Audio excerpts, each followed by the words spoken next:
Good morning, everyone. Yes, my love. First night namin na wala si Daddy. Hindi talaga ako makatulog. Wala si Daddy Mark dito. Kasi niyo ba? And nakatulog siguro ako gabi mga mga 2 o'clock ng umaga.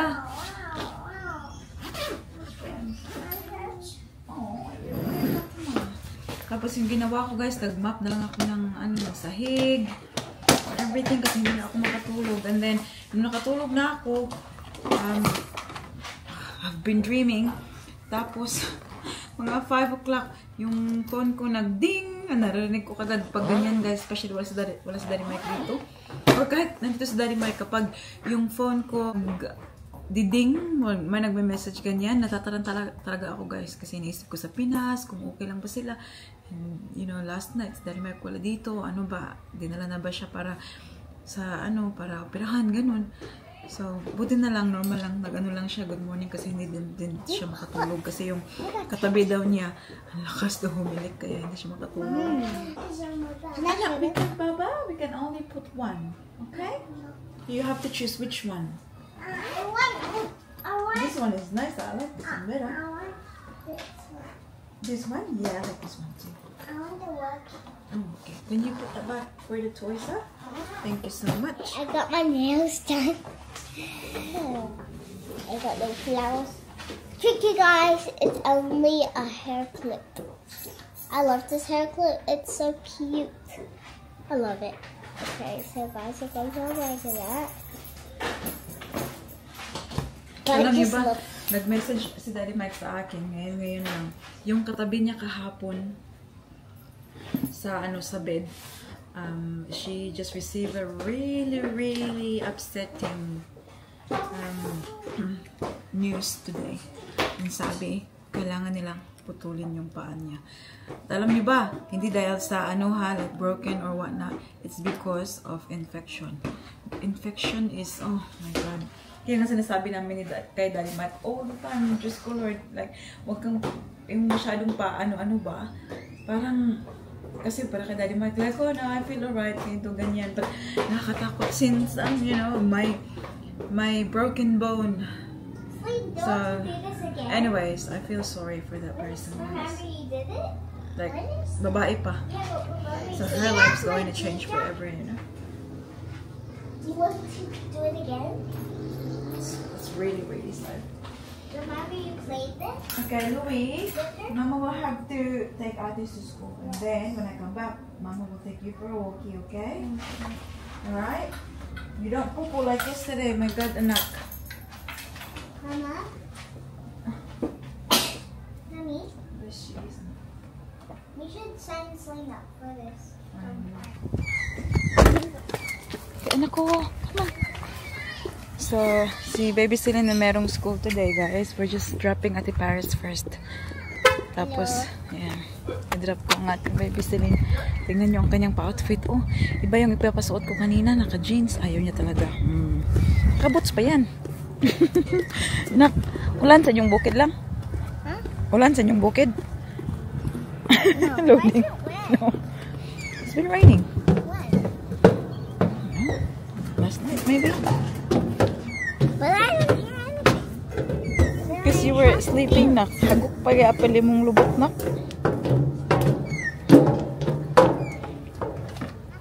My teacher. You really? Yes. It's my other teacher, a new one. So why are you wearing the boots and not the sparkle shoes? Because I want to show them to my teachers and friends. Okay. And they've seen the other one already? Okay. Yeah, that's Ah, is that why? You show me, B. It lights up. The boots lights up. but it can't because it's sunny. Oh, yeah, it's too bright there. Oh. In the shade. Okay, how about there? B, show me. Oh, yeah. Can you see? Oh, whoa. It's not coming on. It is. I can see it. Look. On the heels. Yeah. Yeah. It's Wow. beautiful boots. The air is right there. Oh, okay. I was teal. Yeah, I can see it. It's just bright, that's why you can see it, anak. Oh yeah. Oh, isn't stop. Kasi bye-bye na tita and tito. Kasi we'll see you later. Kakauwi ko lang guys from dropping the girls sa school. And now, we're taking Louis for a walkie. And he's very happy. It's okay. Kasi kasama siya merong aso dyan sa bahay na yan. Good boy. Alam niyo ba yung mga aso ay very smart, Okay. Kung saan siya nagpupupo, parang ginagawa nilang parang toilet ba? Alam nila kung saan sila talaga nagpupupo kasi the same pang area talaga kung saan siya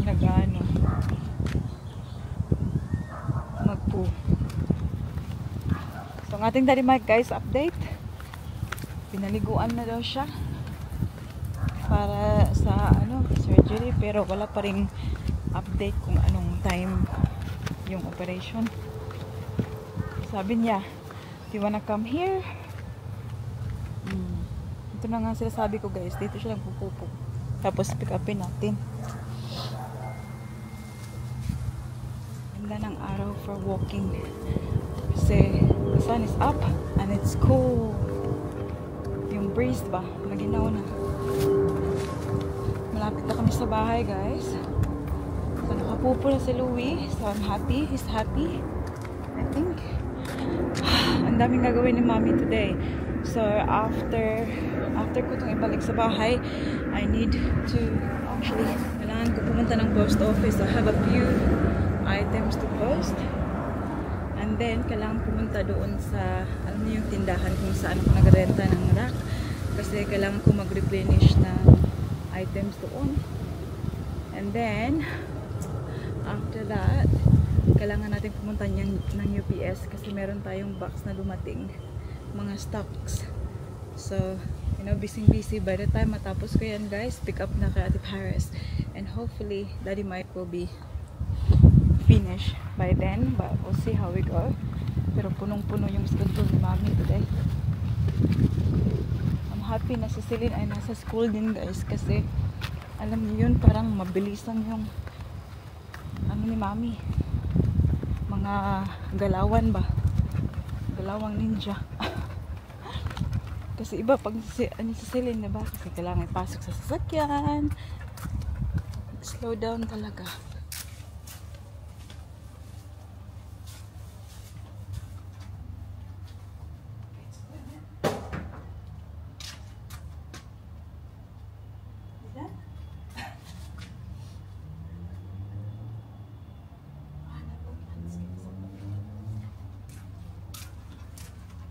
I'll go in na, okay? A few moments later. Time check guys, it's 12:40 and kakarating ko lang dito sa harapan ng post office. So nag-drive ako papunta sa shop natin para magdala ng mga bagong items kasi nakabenta tayo doon guys. We needed to replenish the stock. Hindi na ako nakapag-vlog. Nabisa na sa mami nyo. So nakalimutan kong dalhin yung camera ko doon. Anyways, so we're done sa shop. Ngayon, post office tayo guys. So may papadala tayong mga naibenta natin online. So this is like the LV silk scarf. This is going to New Zealand pala. And then we have this, hindi ko na labas kasi nandiyan ako.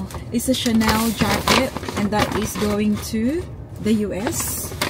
And then the rest ay Australia na. Meron tayong Versace na Boston bag.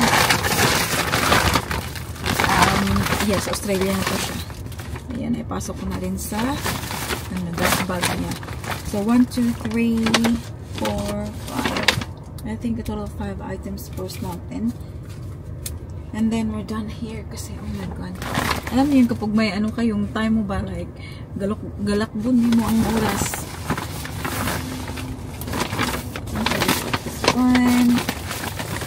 So, ginawa na ko sila ng customs form. Itong dalawa kasi kapag you're sending overseas, kailangan mo ng yung customs na form.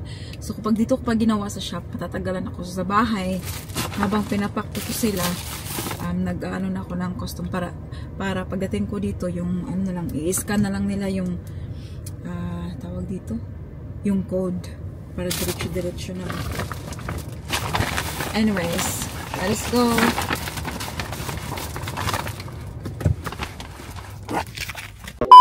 Sa UPS tayo ngayon. And first box, sobrang bigat guys. I think that's 28 kilos. And then, another one. Ito siya, hindi masyadong mabigat. Maliit lang to siya. Yan yung extended talaga. Sobrang daming laman. So, it's 2 o'clock guys. Actually, 1:59. Tickets, memberships, all hospitality at Bronx. So, ayan na. Yung pangalawang box maliit. Ayan na siya. And you know what? I just remembered. 23rd of April. Today. It's been 1 year exactly today nung ninakaw yung box natin. Like, how ironic, you know? Like, it's the same day nakatanggap tayo ng box natin. But yeah, at least, like, this time, we're happy. We got 2 boxes. This time last year, I was a complete mess. Grabe yung iyak ko, guys. Kung may imagine nyo, the same kalaki nung box na nasa likuran, yun yung ninakaw. So, lahat ng laman, nanakaw lahat. So, it was a depressing moment talaga. Even though, like, today is my, my pamangkin's birthday. Just, happy birthday palangkoy ni Mamita.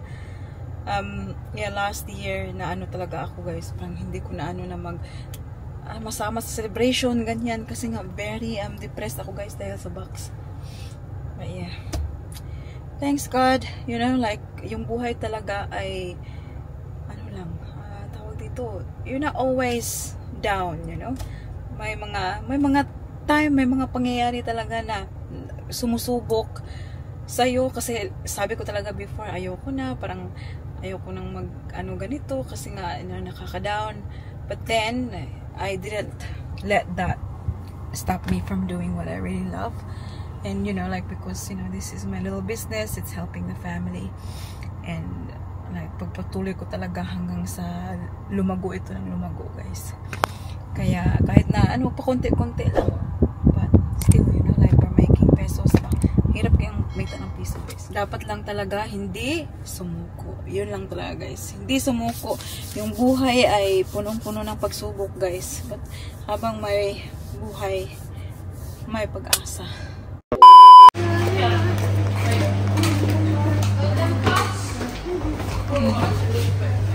Dito kami sa ospital, guys. I wanna hold your hand. I'm not gay. Yeah.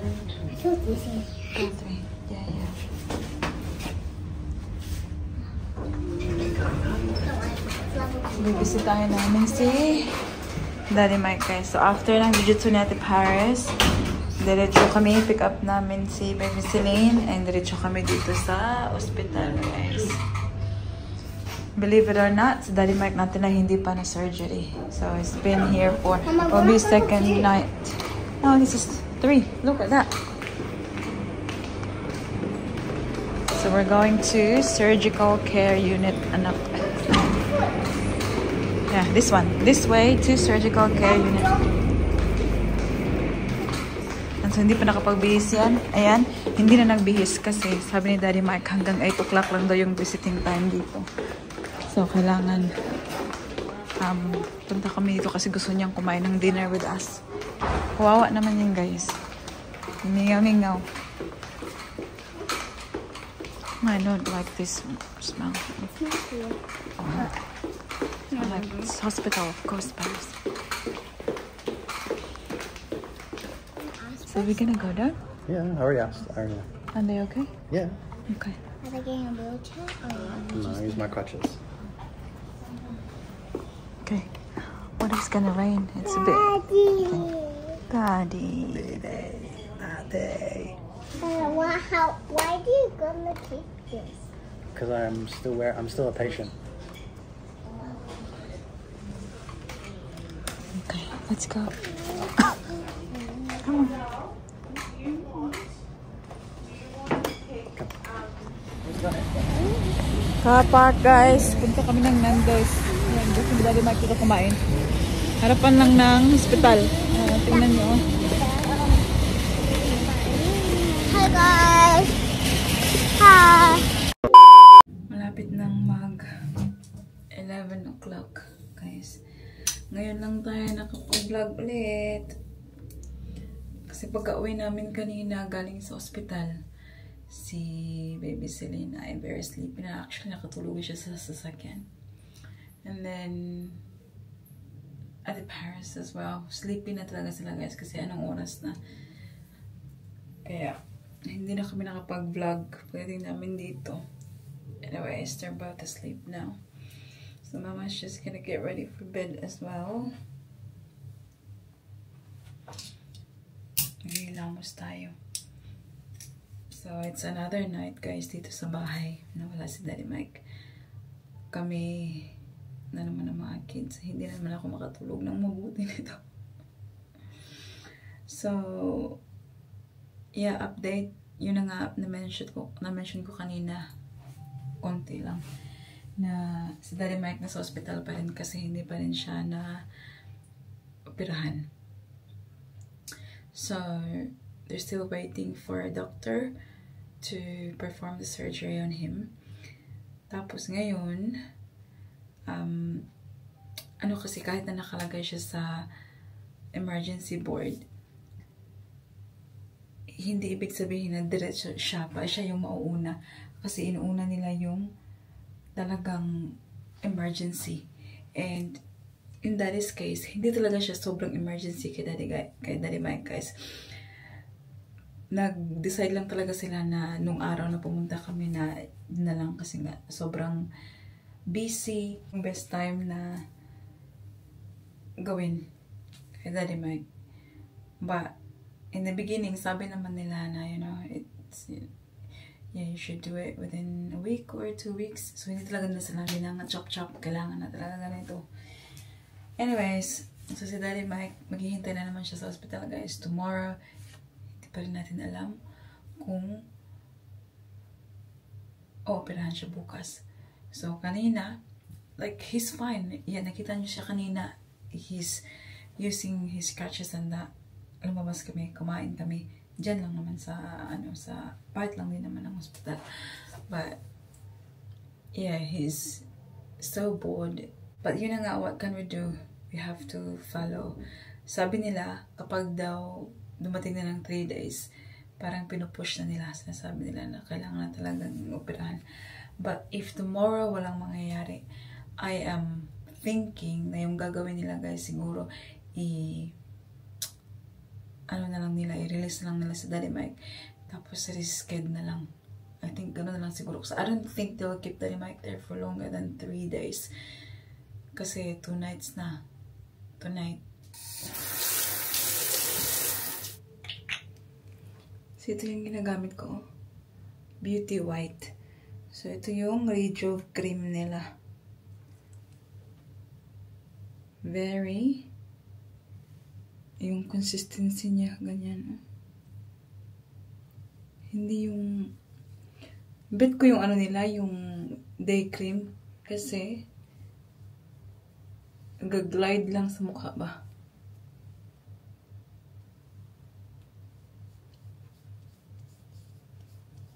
Tapusin ko lang to. We'll end the vlog here now. So, oras na eh.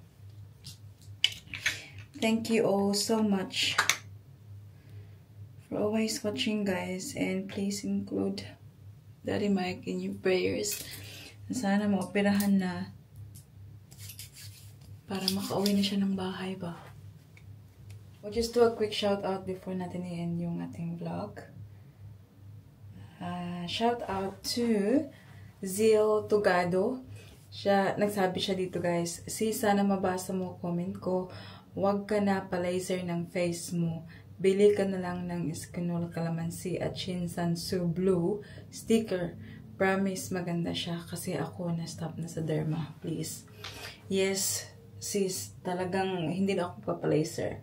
I learned my lesson from my first laser. First lang naman yun, hindi na ako nagpa-laser ulit kasi ang mahal-mahal kaya ng laser, guys. And napagtanto ko na yung akin kasi hindi to siya free cost kasi melasma talaga to siya. So, the laser is not good for it. So, ngayon, ano lang tayo? Yung mga rejuve lang tayo ngayon para ano naman yung skin, mag-lighten. Ganun. Anyways, thank you, sis. Thank you so much for the, suggestion. Shout out to Dolly Dawn, Yet Palino, Joe Ward Lozada, Delaney Prince, hello, Irene Aliperio, Tess Arellano, George Blackstone, Adelaida Olivar, Eleanor Tanutan, Mercy Narito, Jenny Bosham, Malin Garunay, Carmen Lu, shout out to Telma Torres and Marlinda Mijares.